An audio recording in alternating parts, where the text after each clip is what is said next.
네, 안녕하세요. 소쿨입니다. 오늘은 이재명 정부의 첫 번째 부동산 대책 627 대출 규제에 대해서 이야기 나눠보도록 하겠습니다. 금융당국에서 가계대출 긴급회의를 소집해서 한국은행, 시중은행장들, 기획재정부, 국토교통부, 그리고 보증보험까지 다 모아서 회의를 진행을 했습니다. 바로 발표를 했는데요. 이재명 정권의 첫 번째 부동산 대책이 이제까지 우리가 예상했던 대로 강력한 대출 규제가 나왔습니다.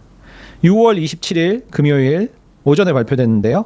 바로 대부분의 대출 규제가 다음 날 28일부터 시행이 됩니다. 수도권 중심의 가계부채 관리 강화 방안을 발표한다. 가계대출 총량을 관리하는 게 목표로 한다. 여기서 특이점은 주택담보대출 한도를 6억으로 제한을 한다. 이런 내용이 주요 내용입니다. 세 줄로 요약을 하면 첫 번째, 주택담보대출 10억짜리를 사던 20억짜리를 사던 30억짜리를 사던 최대 6억이 끝, 이런 내용입니다. 두 번째, 실수요자만 대출을 해준다. 다주택자는 대출이 전면 중단됩니다. 세 번째, 실수요자도 대출을 줄인다. 정책 대출 한도 있지 않습니까? 그것도 줄인다. 1주택자도 기존 주택을 6개월 내에 매도하는 처분 조건으로 대출을 해준다. 이런 내용입니다. 한번 보실까요? 금융위원회 사무처장이 주최해서 관계 부처들을 전부 다 모아놓고 상황이 엄중하니 강력한 대출 규제를 시행하겠다. 이렇게 발표를 했는데요. 이렇게 금융위원회 사무처장 주최로 이렇게 강력한 대출 규제를 할 수 있다고 저는 생각하지 않습니다. 위에서 지시가 내려왔겠죠. 가계대출 총량 관리 강화. 그래서 총량 목표는 금년에 하반기에 올해 당초 계획보다 50% 수준으로 절반으로 줄여라. 대출을 반으로 줄여라. 이게 총량을 정해줬습니다. 50%. 정책 대출, 그죠? 서민들한테 지원을 해주는 정책 대출도 25% 줄여라. 75%만 해줘라.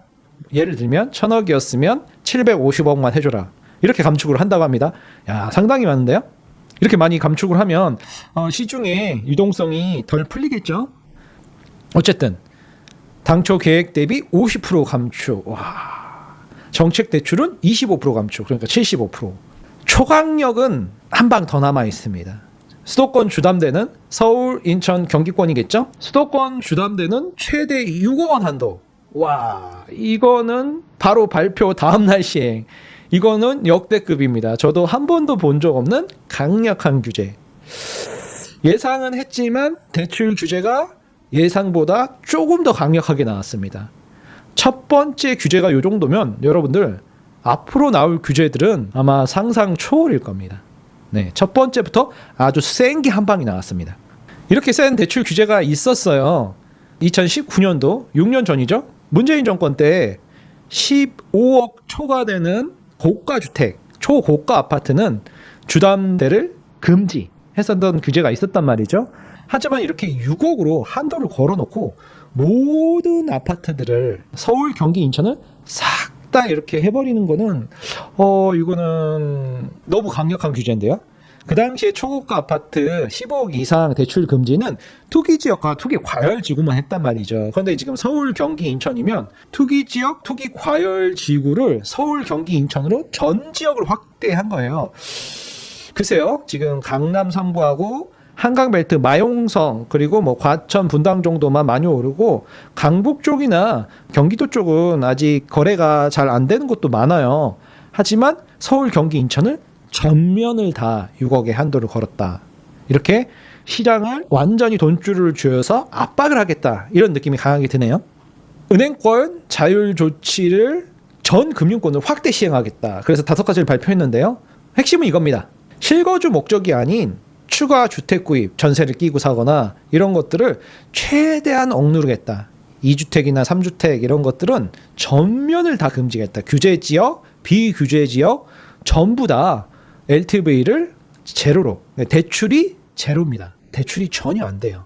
그래서 주택 구입 수요를 차단하겠다. 수요를 옥죄는 거죠. 공급을 많이 한다고 발표를 했었던 것 같은데 사기 신도시 공급 정책 얘기조차 없이 그냥 수요 차단으로 막바로 본론으로 들어가시네요. 두 번째, 생활 안정 자금 목적의 주담대 한도는 1억으로 제한을 하겠다. 그러니까는 뭐 사업을 하시다, 장사를 하시다, 장사가 잘 안 돼서 대출을 좀 자기가 살고 있는 아파트에서 대출을 받아서 생활 자금을 쓰겠다. 이런 것조차도 1억 원으로 수도권에서는 한정을 짓겠다. 이렇게 이번에 발표가 났습니다. 주담 대출을 만기가 원래 40년, 50년짜리도 있었어요. 그래서 길게 분할해서 갚으면 더 적게 원리금이 나가잖아요. 3개월 할부, 15개월 할부, 막 24개월 할부 이런 것처럼 할부 기간이 늘어나면 내야 되는 원리금이 작아지잖아요. 근데 이거를 50년, 40년 다 없애고 30년으로 그냥 고정하겠다. 그래서 주담 대출을 만기 30년으로 딱 제한. 그래서 원리금이 굉장히 높아지니까 돈을 빌리신 분 입장에서는 매달 내야 되는 이자와 원금이 많아지는 거죠. 네 번째, 소유권 이전 조건부 전세 대출 금지. 이건 뭐냐면은 매수를 하고 전세를 끼는 거예요. 뭐 무주택자거나 어쨌든 매수를 하고 전세를 껴도 이 전세를 낄 때 이제 들어오는 세입자분이 전세자금 대출을 보통 요즘 90% 받거든요. 이런 전세자금 대출이 금지가 된다는 거죠. 왜냐면 아니 아무리 무주택자라고 해도 집을 살 때 거기를 전세를 끼는 전세 대출을 막아버리면 전세를 놓기가 쉽지가 않거든요. 요즘 같은 상황에서는. 그렇게 되면은 아무래도 주택 수요가 줄어들겠죠. 아무래도 전세 끼고 나는 서울에 하나 사놓고 지방에서는 뭐 전월세 살려고 했었는데 그런 수요들이 아무래도 많이 약해지니까는 거래가 잘 안 되겠죠. 그리고 다섯 번째는 신용대출 한도를 연소득 이내로, 연소득 안쪽에서, 그러니까는 뭐 연소득이 뭐 6천만 원이다 그럼 신용대출이 6천만 원 한도 내에서만 되는 거지 보통 1.5배나 2배 해주는 것도 있었거든요. 그런 지역이 그런 대출 상품들이 다 사라지게 되는 거죠. 그리고 이게 핵심이죠. 더 센 거 한 방은 말씀드렸듯이 바로 발표 다음 날서부터 시행되는 서울, 경기, 인천의 모든 물건을 6억 한도로 대출이 시행이 된다는 겁니다. 이렇게 강력한 대출 규제는 저는 처음 보는 것 같은데 어쨌든 뭐 이렇게 발표를 했습니다. 6억 한도 내에서 대출을 해준다는 거죠. 뭐 6억짜리를 6억을 대출해 준다는 게 아니라 당연히 6억짜리면 LTV, DTI, DSR을 봐야겠지만 어쨌든 10억이든 20억이든 30억이든 모든 아파트를 서울, 경기, 인천이면 모든 아파트를 6억까지만 대출하겠다. 그래서 강력한 6억 한도 정책을 했습니다. 앞으로 수십 년간 이 대출 규제는 아마 회자될 것 같습니다. 그리고 LTV 규제 강화. 간단하게 얘기하면 이런 거예요. 생애 최초 주택 구입. 원래 LTV가 80%까지 나와서 뭐 3억짜리 아파트면 2억 4천까지 대출이 나왔었거든요. 생애 최초로 내 집 마련하는 분들한테는요. 보통 이제 사회 초년생들이고 소득이 약하고 독립을 이제 막 했으니까 모아둔 돈이 별로 없잖아요. 이런 분들한테 대출을 80%까지 해줬는데 이제는 수도권하고 규제 지역에 한해서는 70%로 줄인다는 얘기입니다. 그러니까는 어떻게 보면 서민 대출까지 이번에는 손을 대서 전방위로 곳곳에 모든 대출들을 싹 다 막는 느낌? 그런 느낌이 듭니다. 그리고 두 번째는 정책 대출. 이건 완전히 서민 대출인데요. 최대 한도가 생애 최초 디딤돌 대출 같은 경우에는 3억까지 나왔었는데 2억 4천으로 줄이고, 그리고 신혼 부부들 최대 4억까지 나와서 요거 이용해서 뭐 매수하시는 분들 많았는데 3억 2천으로 줄였고요. 신생아 대출 있지 않습니까? 신생아 뭐 특례 대출 5억까지 있었는데 뭐 4억으로 줄이고, 그래서 이런 서민 대출도 이번에 정책 대출도 굉장히 많이 전방위적으로 압박이 들어가고 있습니다. 수도권 규제 지역 내 주담대 이용 시 전입이 필수. 전입을 안 해도 뭐 6개월 내에 하거나 뭐 이렇게 안 해도 되거나 뭐 이런 것들이 좀 있었는데 이제는 무조건 수도권 규제 지역 내에는 주담대를 했을 때는 무조건 전입을 해야 된다. 그러니까 이제 지방에 있는 무주택자가 수도권에 매수를 하기는 이제 쉽지 않아진 상황이 되고 있습니다. 약간 사다리를 걷어찬 느낌이랄까? 그 네 번째, 전세대출 보증 비율을 한층 더 강화했어요. 원래 보증 비율이 네가 뭐 전세금을 띄어 먹혀도 90%까지는 해주겠다 했던 거에 이번에 80%까지. 그런데 요거는 시행일이 7월 21일부터 시행이 되네요. 뭐 너무 예상했던 내용이라 저는 놀랍지도 않습니다. 제가 계속 경고를 했었지 않습니까? 강력한 대출 규제가 시행이 될 거다. 원래 정권의 성향상 그렇다 말씀을 드렸었는데요. 금융위원회 사무처장이 이제 총대를 이번에 맺죠. 그래서 현장 점검을 하고 밀착 모니터링을 할 거다. 점검회의를 해서 매주 적극적으로 관리해 나갈 것이다. 이런 얘기까지 하시네요. 비상한 각오로 가계부채를 선제적으로 관리를 할 것이다. 이렇게 말씀을 하셨어요. 그래서 월별, 분기별 관리 목표를 준수하고 막 지역별 대출 동향을 계속 모니터링 할 거다. 그래서 지금 국토교통부 장관이 없으셔서 그런지 예전에 문재인 정권에 김현미 국토교통부 전 장관의 모습이 약간 겹치기도 하고 저는 그러네요. 그래서 대통령실에 금융당국이 가계부채 대책을 강력하게 발표를 했다. 6억 원을 한도 준다 했더니 대통령실에서는 우리하고는 상관없는 일이다. 처음에는 그렇게 우리 얘기가 아니다 이렇게 했는데 다음에는 부처와 긴밀하게 소통 중이다 이렇게 얘기하는 걸로 봐서는 어쨌든 이야기가 있었죠. 이 모든 거의 시작은 여러분들 다시 오세훈 서울시장입니다. 그렇지 않아도 이제 금리가 하락하고 서울에 공급이 없는 상황에서 토지를 재작년 하락장에 좀 풀었어야 되는데 올 초에 2월 12일 날 이걸 풀면서 갑자기 급등을 했지 않습니까? 그래서 어떻게 됐어요? 3월 달에는 서울 아파트 거래량이 10,000건을 돌파했어요. 원래 2022년도 하반기, 23년도 1월, 2년 반 전에는 여러분들 서울 거래량이 막 500건, 700건 막 이랬거든요. 근데 그게 갑자기 10,000건을 돌파해 버리니까 서울 아파트 거래량 폭증으로 인해서 특히 강남 3구가 그랬죠. 그래서 강남 3구하고 용산까지 확대 재지정을 한 달도 안 돼서 3월 19일 날 해버렸죠. 그래서 갑자기 또 이제 강력한 또 규제가 되니까 또 하락했다가 다시 5월부터 4월 말부터 불안불안하더니 5월부터 6월까지 폭등하기 시작하니까 바로 2달도 안 돼서 강력한 또 규제가 나온 거죠. 시작은 1월, 2월, 3월 이렇게 전방위적으로 강남부터 시작한 폭등 가격이 한강 벨트를 따라서 마용성으로 과천하고 분당으로 확대해 나가는 게 가장 큰 문제였었죠. 그래서 정부 당국에서도 어쩔 수 없이 용산까지 4개 구를 전 지역을 토호가 구역으로 확대 재지정한 거죠. 아니었으면 3월, 4월, 5월 10,000건, 15,000건 막 돌파했었을 겁니다. 그 당시도 말을 했었죠. 금리는 지금 하락하고 시중에 돈은 풀어야 되고 경제 상황이 어려우니까 공급은 서울의 재개발, 재건축이 거의 다 멈춰갔고 내후년부터 공급이 서울에 10,000건도 안 된 8,000건 수준에서 머무르기 때문에 눈치 빠르신 분들은 서울에 내 집 마련을 엄청 많이 했어요. 그런 상황에서 지금 정부에서는 이런 폭등을 한 번은 잠재우고 넘어가야 되는데 할 수 있는 규제는 공약 얘기할 때마다 세금 규제는 안 한다, 세금 규제는 안 한다 했으니까 할 수 있는 건 수요 억제, 대출 규제밖에 없거든요. 그래서 어쩔 수 없이 했다. 왜냐? 앞으로는 이제 풍선 효과로 전 지역으로 아파트 값이 강남부터 시작한 아파트 폭등 가격이 서울 한강벨트, 강북과 강남으로 과천, 분당, 경기도 전역으로 퍼져나가기 시작하면 이건 그때부터는 답이 없거든요. 그래서 정부에서도 강력한 규제 대책을 시행을 한다. 그래서 제가 계속 말씀드렸잖아요. 이제 강남은 늦었다고. 강남을 들어오려면 늦어도 작년 초에는 들어왔었어야 돼요. 24년도 상반기. 그때 들어오신 분들이 막차 직전 차를 탄 거고요.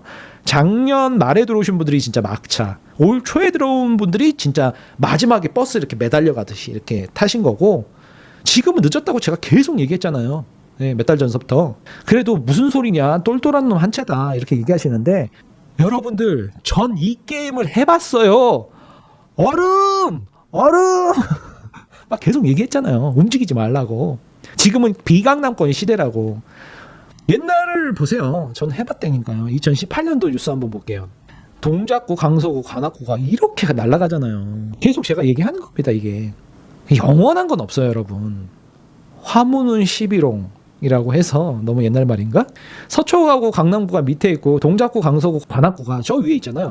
이게 앞으로 여러분들 곧 나올 뉴스입니다. 앞으로는 강남만 계속 가는 게 아니라 강남이 오히려 잦아들고 비강남권이 상승한다. 제가 계속 말씀드리고 있습니다. 3년 전에는 인서울을 해라, 인강남을 해라 계속 말씀드렸죠. 하지만 이제는 비강남권의 시대다. 그걸 이해를 못하고 계속 한 발짝씩 두 발짝씩 남들보다 늦어지고 있는 거죠. 그러니까 이 전체적인 시황을 이해를 못하는 것 같아요. 앞으로 공급 절벽이 펼쳐지기 때문에. 그리고 더 중요한 거는 여러분들 이번 진보 정권 이번 진보 정권이 어떤 스탠스를 가지고 있나 아셔야 된다고 계속 말씀드리잖아요. 공정성. 보수 정권은요, 시장한테 맡긴다. 개인한테 맡기다. 개인 사인 간에 매도자 매수자가 서로 가격을 결정하는 거지. 우리가 왜 개입하냐가 보수 정권의 스탠스고요. 진보 정권은요, 개인한테 맡겨놨더니 서로 물고 뜯고 싸우고 너무 가격이 고가로 간다. 우리 정부에서 알맞게 통제해 주겠다. 공공성, 공정성, 경제적 성과나 자원의 배분이 개인한테 맡겼지 효율적이지가 않아. 우리가 하면 더 효율적일 것 같아. 그러면서 정부에서 이렇게 공정하게 서민을 위해서 이렇게 나눠주겠다. 이렇게 하는 거죠. 그래서 공공, 서민, 이게 대표 키워드입니다. 이걸 먼저 이해하셔야 돼요. 그래서 정부를 굉장히 크게 글자를 썼잖아요. 제가. 뭐예요? 큰 정부. 진보 정권은 큰 정부. 보수 정권은요, 작은 정부. 시장한테 맡기자. 정부는 최선을 하자.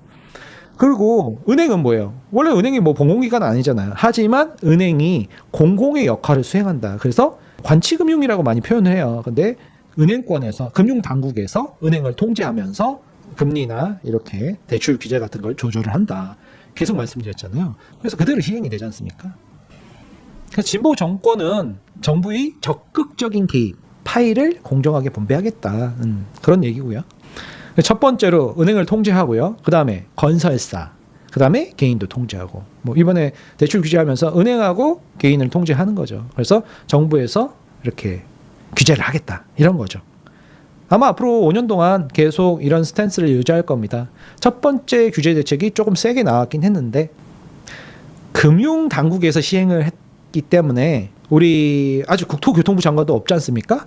그런 상황에서 그쪽에서 조금 너무 세게 했네. 민원이 이제 국민들의 원성을 하면 아우 그쪽에서 너무 세게 했다. 우리가 조금 약하게 해줄게. 뭐 이런 거겠죠. 예를 들면 강남에 지금 발표된 내용을 보니까 계약을 한 사람은 괜찮은데 오늘까지요. 계약을 안 하고 가계약을 한 사람은 안 된다. 이렇게 얘기를 했어요. 근데 여러분들 토지 같은 경우에 우선 약정서를 씁니다.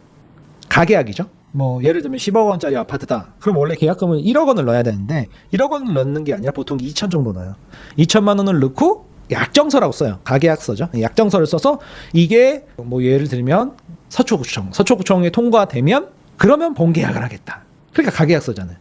근데 그 토지를 구청에 제출하고 서류를 제출하고 토지가 나기까지가 일주일에서 보통 늦어지면 2주 정도 걸리거든요. 그럼 그 2주 안에 지금 걸린 사람들이 있단 말이에요.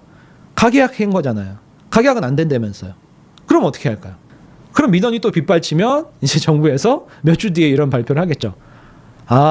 그거는 또 괜찮다. 토지에 그 가계약은 또 괜찮다. 왜냐? 정부에다 그걸 낸 거잖냐. 그래서 인정을 받을 수 있다. 이러면서 이렇게 예외 조항 같은 것들을 발표를 해요. 그래서 토지 가계약 약정 기간에 걸리신 분은 아무래도 납득할 만한 일이잖아요. 아니 정부가 서초, 강남, 송파를 용산까지 확대 재지정해놓고 그래서 가계약 하는 동안에 약정서 쓰고 토지 받는 동안에 2주라는 시간을 낭비하는 동안에 이렇게 발표를 해버리면 정부 하라는 대로 했는데 우리가 하려고 가계약을 한 게 아니라 정부에서 이거 토지를 받아야 그다음에 본계약서를 진행할 수 있다고 해서 이렇게 한 거다. 그렇게 얘기를 하면 정부에서도 그리고 누가 들어도 좀 납득할 만한 사항이니까 예외 조항을 해주죠. 그래서 이 토지에 대한 오늘 근데 발표 내용에 보니까는 토지 내용은 없더라고요. 그 약정서 가계약 이런 내용은. 그러니까 토지에 대한 이해도 없는 금융 쪽에서 그냥 발표를 한 것 같아요. 국토교통부에서 아마 발표를 했으면 이렇게 안 했겠죠. 어쨌든 그러면 이제 앞으로 어떻게 되냐 계속 물어보시죠. 제가 올 초부터 계속 얘기했던 게 거래량은 줄어드는데 계속 가격은 정고점을 돌파해요. 왜? 거래량이 줄어든 이유가 매도자들이 가격이 급등하니까 막 뭐 매주 1억, 2억, 5억씩 오르니까 팔질 않아요. 팔질 않으니까 물건이 없어서 못 사는 거지 매수하려는 사람들은 줄 서서 기다리고 있는 상황이었었거든요. 강남 3구는. 거래량은 급감 후 가격은 반등하고 있다. 그때 얘기했던 그 자료 그대로입니다. 대선 후보의 부동산 공약. 지금 뭐예요? 대통령의 부동산 정책, 대책을 봐야 된다. 이런 거죠. 특히 다주택자를 보라고 그랬어요. 왜요? 이게 전세가랑 직결되거든요. 그러면서 제가 얘기를 했었죠. 움직이려면 매수를 하실 분들은 6월 말까지 하셔라. 그죠? 작두 탔습니까? 6월 말까지. 정확하죠? 스트레스 DSR 3단계 때문에 그랬었어요. 7월 초에 시작이 되거든요. 이거 시행한다고 지금 계속 말하고 있죠. 한시적으로 토호제 강남 3구가 9월까지 또 돼 있어요. 그 이후에 토호제를 강남 3구랑 용산까지 연장을 할지 뭐 안 할지는 뭐 모르겠지만 어쨌든 그때까지는 매수를 하시는 게 좋다 이렇게 얘기를 했었고, 실수요자들이라면. 그리고 다주택자 규제 정책이 시작이 되면 강남은 이제 전세가 없어요. 지금 서초에 메이플자이 입주가 있어갖고 조금 전세가 있긴 하지만 그 메이플자이 입주 끝나고서는 향후 3년 동안 강남 쪽은 입주가 전멸입니다. 강남뿐만 아니라 서울 전 지역이 그렇죠. 지금 동대문구 조금 입주 있는 게 내년까지 있는 게 있고, 그 다음에는 내후년부터는 서울 전역에 입주 신축 아파트가 없습니다. 전세가 전멸이 될 거예요. 전세 가격부터 상승하겠죠. 헌데 비강남권은 매매 가격부터 상승을 한단 말이에요. 왜요? 강남 3구 토호제로 이제 매수가 위축이 될 거거든요. 토호제 이후에 더 강력한 토호제로 규제를 했는데도 지금 매수가 계속 늘어나는데, 지금 토호제 했는데도 안 되면은 토호제는 뭐예요? 실수요자만 살 수 있는 거거든요. 전입을 하고 대출을 받고 1주택자고 막 이런 수요만 했는데도 이렇게 지금 폭등을 하고 있으니까 이제 아예 이제 막아버리는 거죠. 금액을 6억으로. 그러면은 이제 강남 3구는 오늘도 얘기 들어보니까 2억 하락한 금매가 나오기 시작하는데 뭐 상당히 금매들이 조금 나올 것 같습니다. 그래서 이렇게 되면은 강남 비강남권 할 것 없이 전세가 전멸이 되는 상황이에요. 전세 가격 상승부터 시작되면 그 다음에 매매를 자극하죠. 근데 이 매매가 강남권은 이제 너무 많이 올랐고 실제로 뭐 10억, 20억 오르는 물건들이 많아요. 그런 상황에서 사람들이 움직일 수 있는 거는 금리는 떨어지고 시중에 돈 풀 거니까 돈 풀기 전에 한번 압박을 엄청나게 한 거죠. 그런 상황에서 할 수 있는 방법은 대출 규제였고, 그런 대출 규제를 통해서 앞으로 전세가 상승에 이은 매매가 상승을 막자는 취지에서 이렇게 강력하게 나온 것 같습니다. 이렇게 강력하게 나오면 오히려 비강남권이 움찔하는데, 강남을 지금은 이제 들어갈 수 없는 상황에서 사람들이 움직일 수 있는, 물이 흐를 수 있는 길목은 여기를 차단해 버렸으니까 어쩔 수 없이 비강남권으로 흐르게 돼 있습니다. 그래서 계속 비강남권을 보셔라, 비강남권을 보셔라 말씀드렸던 게 이런 이유죠. 그래서 지난 2년 동안 23년도, 24년도 여름이 폭등장이었어요. 그런데 올해도 역시나 이렇게 센 대출 규제가 나왔으니까 한 2개월에서 3개월 정도 예상합니다. 그러면은 늦여름부터 비강남권은 상승의 기운을 타지 않을까, 저는 이렇게 예측을 합니다. 그래서 안 움직이던 이때까지 얼어붙어 있던 강북과 경기도까지, 뭐 경기도는 과천 분당 외에는 지금 움직이지 않고 있거든요. 그런 과천 분당을 제외한 1기 신도시 라인, 나머지 1기 신도시 라인 쪽이 이제 바람이 불지 않을까. 왜냐면 6억까지 대출이 되니까요. 그렇게 예상을 해봅니다. 그래서 제가 계속 올 상반기에 얘기했던 게 이거였죠. 6월 전에는 계약해라 했는데, 그죠? 자필 서명까지 빨리 해라, 그 자료입니다. 왜요? 이렇게 되니까요. 1, 2주택자 갈아타게 하시는 분들은 빨리 갈아타셔라. 지금 급하다. 아니면 아예 나중을 노려라, 이렇게 얘기를 했었고, 다주택자들은 후위를 도모해라. 앞으로 3, 4년은 힘들다. 서울, 강남 외에는 다 매도를 하셔라. 조금 안 좋은 물건들 있지 않습니까? 가지고 있는 물건 중에 싹 다 매도해서 강남에, 서울에 기존에 산 것들만 유지를 하셔라, 이렇게 얘기를 했었죠. 이제 조금 있으면, 왜냐면 대출 규제 이후에는 뭘까요? 이래도 서울이 움직이고 강남이 움직이잖아요. 여러분들 그 다음에 뭐가 남았겠어요? 이거보다 더 강력한 거, 대출 전면 중단? 그거는 좀 그 밀란이 일어날 것 같은데. 뭐가 있겠어요? 세금 규제요. 지금 스탠스를 읽어보면 그 문재인 정부 시즌 2입니다, 여러분들. 다주택자에 대한 안 좋은 시선, 적폐. 오래간만에 한다. 적폐. 그 시선이 이번 발표에 녹아 있어요. 이번에 좀 인선되신 분들도 강경파들이 조금 많이 인선이 됐고 하는 거 보니까 바뀐 건 없다. 그대로다. 그러면 다주택자들은 빨리 요번 5년을 안전하게 보내시려면 정리를 하셔라. 어쩔 수가 없죠. 네, 시장이 그렇게 보는데요. 그래서 서울, 강남 부동산 시황과 미래 얘기했던 거 그대로입니다. 지금 거래량은 급감하고 강남 가격은 폭등하고 매수사들은 이제 갈피를 못 잡고 있죠. 가격은 요동치고, 가격 요동친다고 말했지 않습니까? 일부 지역에선 가격이 보합이고요. 강북이요. 최상급 지역은 가격 급등. 이제 대통령 선거가 끝나서 진보 정권이 들어왔기 때문에 불확실성은 우선 정치적인 불확실성은 해소가 됐고 교통부 장관만 들어오면 되겠죠. 부동산 쪽에서는. 전세가 불안하다. 불안하죠. 왜냐하면 다주택자 주기기를 하면 제일 먼저 타격을 받는 게 전세 세입자분들이에요. 전세가 없으니까는 이제 전세가가 폭등하겠죠. 공급 부족, 신축 아파트 부족. 이건 뭐 서울은 너무 심각한 상황이고요. 경기도하고 인천은 조금 그래도 있어요. 근데 서울은 공급이 내후년부터 그냥 거의 마비라고 보시면 됩니다. 없어요, 공급이. 그러면 이제 나오는 대책들이 이제 옛날 말로 아파트형 공장? 요즘은 뭐 지식정보타운이라고 그러나요? 뭐라고 그러나요? 거기를 이제 공실들을 1인 원룸으로 개조해서 그러니까 상가를 원룸으로 개조해서 주거용으로 쓴다. 왜냐면 공실 엄청나게 많거든요. 하남 쪽이나 서울 안에서도 지금 지식정보타운 이런 곳들이 공실이 엄청 많아갖고 공실들을 그대로 놔두지 말고 월세도 엄청 싸요. 거기를 그냥 뭐 살 수 있게 욕실만 어떻게 만들어갖고 살 수 있게 샤시 붙이고 주거용으로 그러니까는 뭐 고급 주거는 아니겠죠. 네, 그러니까는 원룸 사회 초년생들이 살 수 있는 집으로 만들자 그런 얘기들이 지금 나오고 있습니다. 어쨌든 공급 부족 때문에 그래요 지금.